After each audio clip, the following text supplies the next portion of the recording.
Good morning, everyone. Okay, so I'm going to try to help out with some trigonometry functions.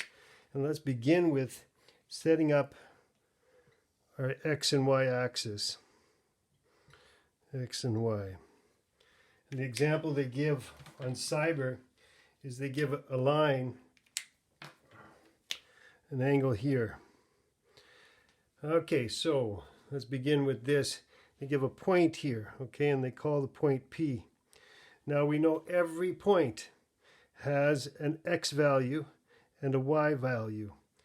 So we can say point P has an x and a y value. We don't know what it is. It could be 3 and 4. It could be whatever. Okay?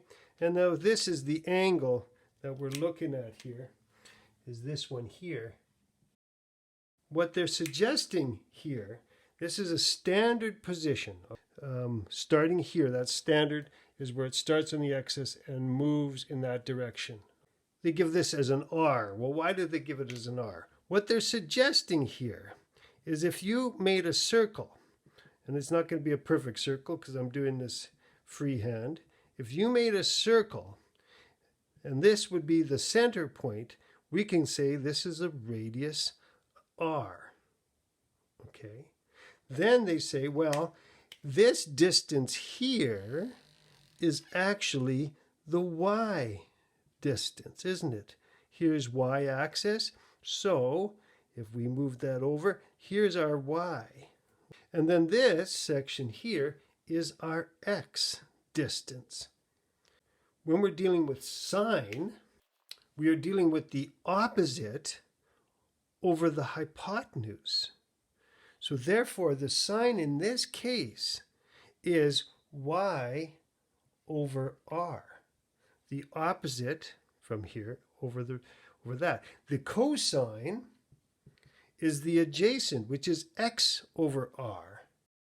And the tangent is the opposite over the adjacent, TOA.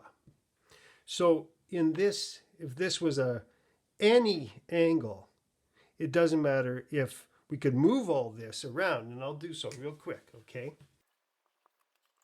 We now have a new y and a new x and a new r, well, the same r actually, well, or whatever, but we can still call this y and this x. So these formulas still work for any triangle inside here. Okay, you've always got the y-x. Now we remember a squared plus b squared equals c squared.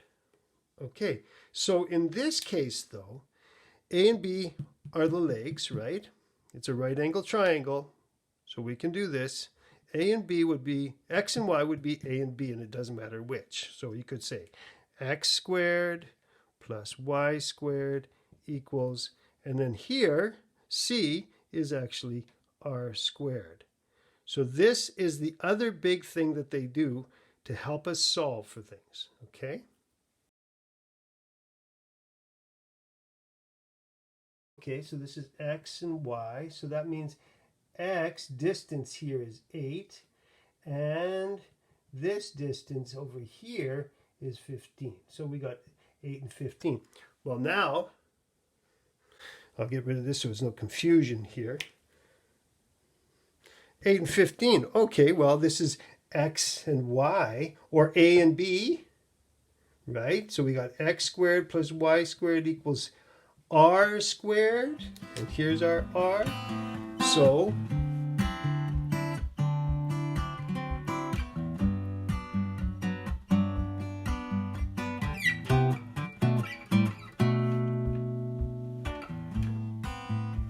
there's rows and rows of empty hallways, streams and streams of forgotten dreams. Okay, so now r has become 17.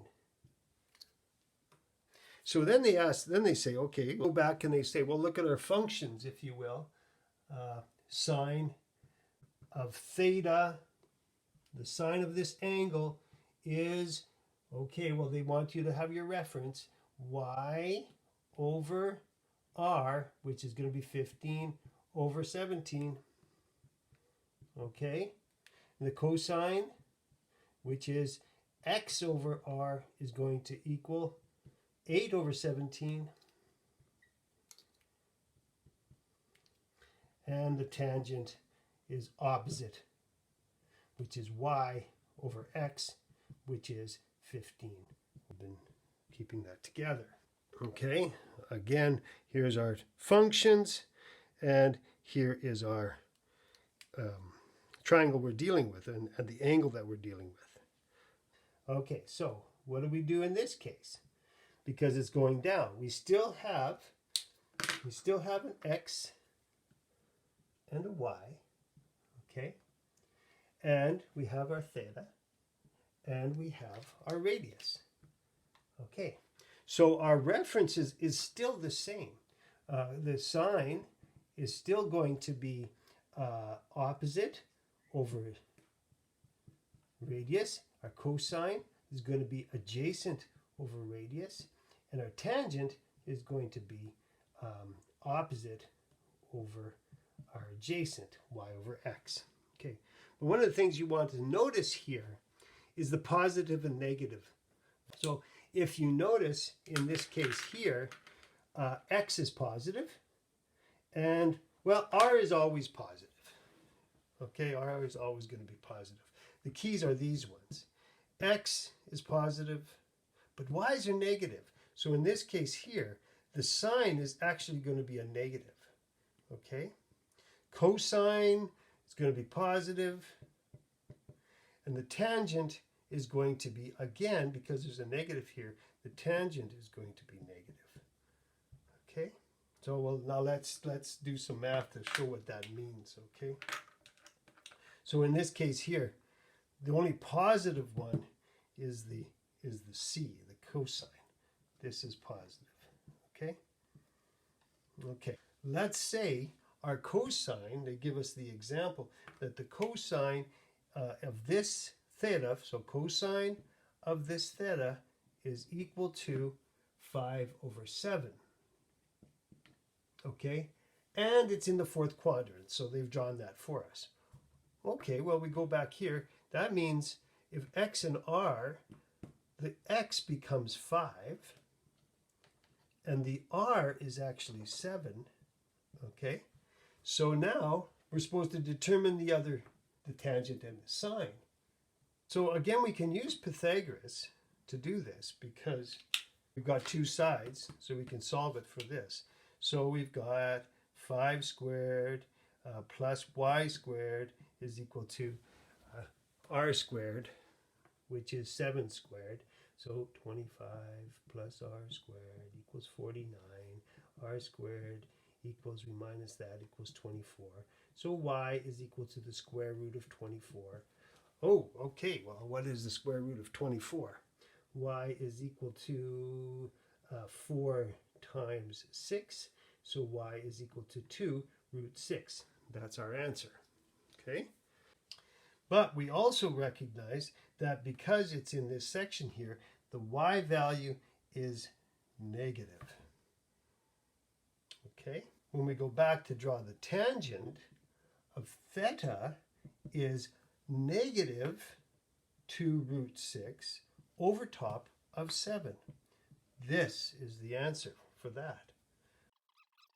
Well, we did figure out that this was already negative 2 root 6. So let's keep our information that we have and simply move on to the sine. Okay, well, sine is y over r. So sine of theta is equal to y, which is negative 2 root 6, over top of r, which is 7. That's our answer.